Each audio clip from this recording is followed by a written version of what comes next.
This topic, role of civil society and social activism in sociology, this topic in itself plays a very important role because this topic is really very important. So let's go through this topic. First is, what is a civil society? What is a civil society? Now, basically civil society वो society होती है जो कि independently work करती है, जिसमें government का या किसी भी प्राइवेट सेक्टर का कोई रोल नहीं होता. सबसे पहली चीज़ ये समझो, ठीक है. Civil society is network of organization and institution that operate independently of the government and the private sector. I hope this is clear. Any society which functions independently of the government and private sector, that is a civil society. For example, here we can take the example NGO, community groups, trade union, religious organizations and professional associations. Okay. Now, what is the role of a civil society? Before going to that, I want you to pause this video and think yourself that what is the role of an NGO? एक NGO, अगर किसी society में कोई NGO open होता है तो उस NGO का बेसिकली रोल क्या होता है? I want you to pause this video and think कि what is the role of an NGO in the society, या फिर क्यों हम NGO वगैरह ओपन करते हैं और उसमें क्यों इतने सारे लोगों का पार्टिसिपेशन होता है. Why? Okay, let's move further. Roles of civil society. It promotes democracy and good governance by holding government accountable. बहुत बार क्या होता है कि जो गवर्नमेंट है वो बहुत सी चीज़ें निगलेक्ट करती है अपनी सोसाइटी में, ठीक है, या फिर गवर्नमेंट की कोई स्कीम है तो even that scheme is not so fully implemented in the ground root of the society, in the grass root of the society, इसलिए ये NGO वगैरह बनते हैं, ठीक है.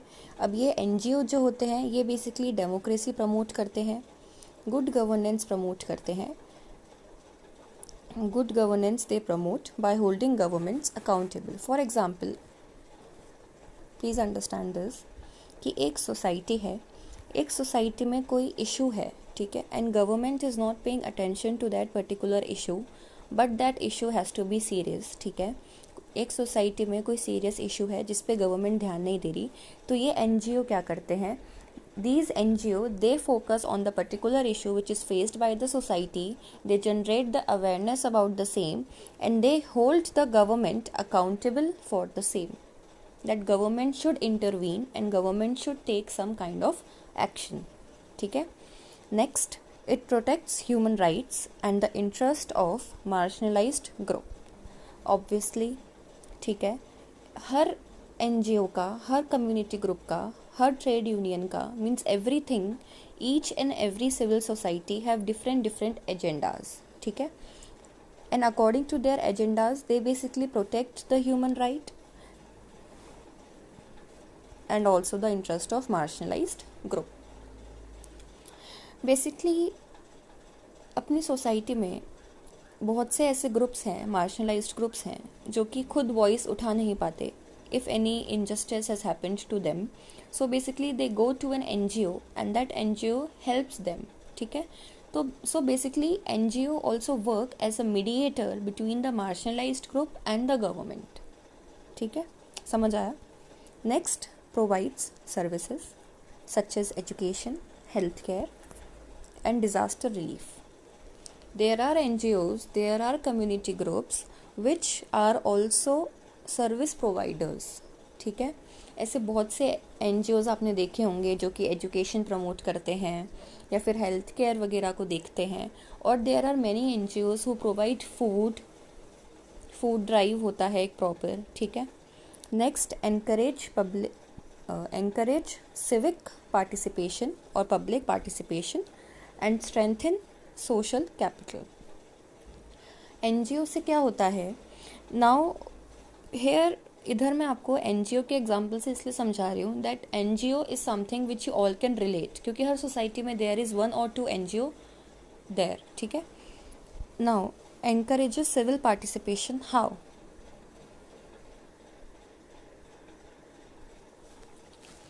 एनजीओ में आज अगर अपन देखें तो in every NGO there are more than 100 people who have joined, who participate actively in every activities of the NGO।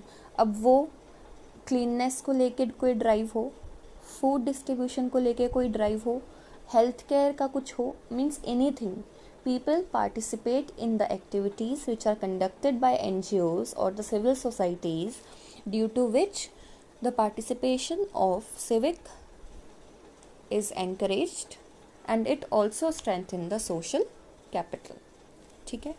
So this was all about civil society.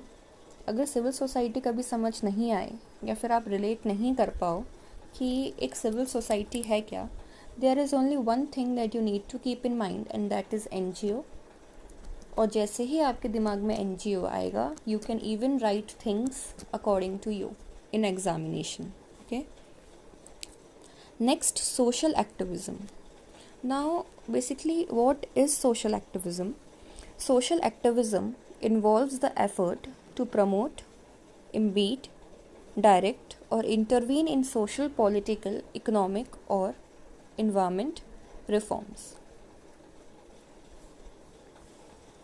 Now role of social activism: to raise awareness about social issues, to mobilizes public opinion and encourage civic engagement, challenges injustice and demand policy change, empowers community by giving a voice in the oppressed. Now, अब social activism का मतलब ये होता है, जैसे कि मानो कि ये socially, politically, economically and environmentally there is something which is happening, ठीक है। कुछ चीज़ें हो रही हैं जो कि आप लोगों को अवेयरनेस नहीं है उस चीज़ के बारे में, that what is happening in the society. So basically social activism is basically an effort to raise a awareness, to make people aware about the social issues which are happening in the society, ठीक है। जैसे कि किसी भी society में अगर कुछ extreme level पे डिस्क्रिमिनेशन या इनइक्वालिटी हो रहा है, तो social activism basically raises an awareness about the inequality जो कि उस पॉइंट ऑफ टाइम में उस सोसाइटी में हो रही है, ठीक है। It also mobilises the public opinion, public को बताना कि हम ये चीज़ें फेस कर रहे हैं, हमें ये चीज़ें फेस नहीं करनी है, we have to raise a voice against it, we have to stay united, we have to fight for ourselves, ठीक है। It also challenges injustice and demand policy change. अगर गवर्नमेंट की कोई ऐसी पॉलिसी है जिससे कि लोगों को फ़ायदा नहीं हो के लोगों के साथ इनजस्टिस हो रहा है और there is some kind of inequality और discrimination happening, so social activism challenges that policy and demands the government to change the policy. Now what is the sociological importance? Now I again want you to pause this video and think कि sociological importance क्या हो सकता है, ठीक है। Now first is social change, second is conflict resolution, third is building inclusive society. Now social change, they push for reforms and transformation in societal norms and institutions. अभी जितना भी डिस्कशन अपन ने किया सिविल सोसाइटी को लेके, social activism को लेके, I think एक चीज़ तो क्लियर हो ही गई होगी दैट इन चीज़ों से क्या हो रहा है, सोशल चेंज हो रहा है। एग्जिस्टिंग चीज़ें जो कि अपनी सोसाइटी में हो रही है उस चीज़ को इम्प्रूव करने के लिए, to create a more equal society, social activism and civil society they play a very important role, ठीक है। so social change, second is conflict resolution। ये चीज़ मैंने आपको बोली थी ये वीडियो में that they basically mediate between the state and citizens. I told you that NGO basically work that they be as a mediator between you guys and the government, not just NGO, means any civil society or social activism. They basically mediate between the state and the citizens. Again I am taking the word NGO so that आप लोगों के मन में एक दिमाग में एक understanding develop हो that by chance if an examination you forgot that what is civil society, I want कि एक चीज़ दिमाग में आए that is NGO, and on the basis of that you can write anything. Next, building inclusive society. Obviously we need to build a society जो कि equality को promote करती हो, जहाँ पे डाइवर्सिटी हो एंड लोगों का पार्टिसिपेशन हो. For example, if you are living in a society you should participate in everything, in every activity which is happening in the society. अगर कुछ गलत होता है, इफ़ समथिंग रॉन्ग हैपन्स और there is injustice, then you have to stand against it and you have to demand for policy changes and everything. So this was all about social activism and civil society.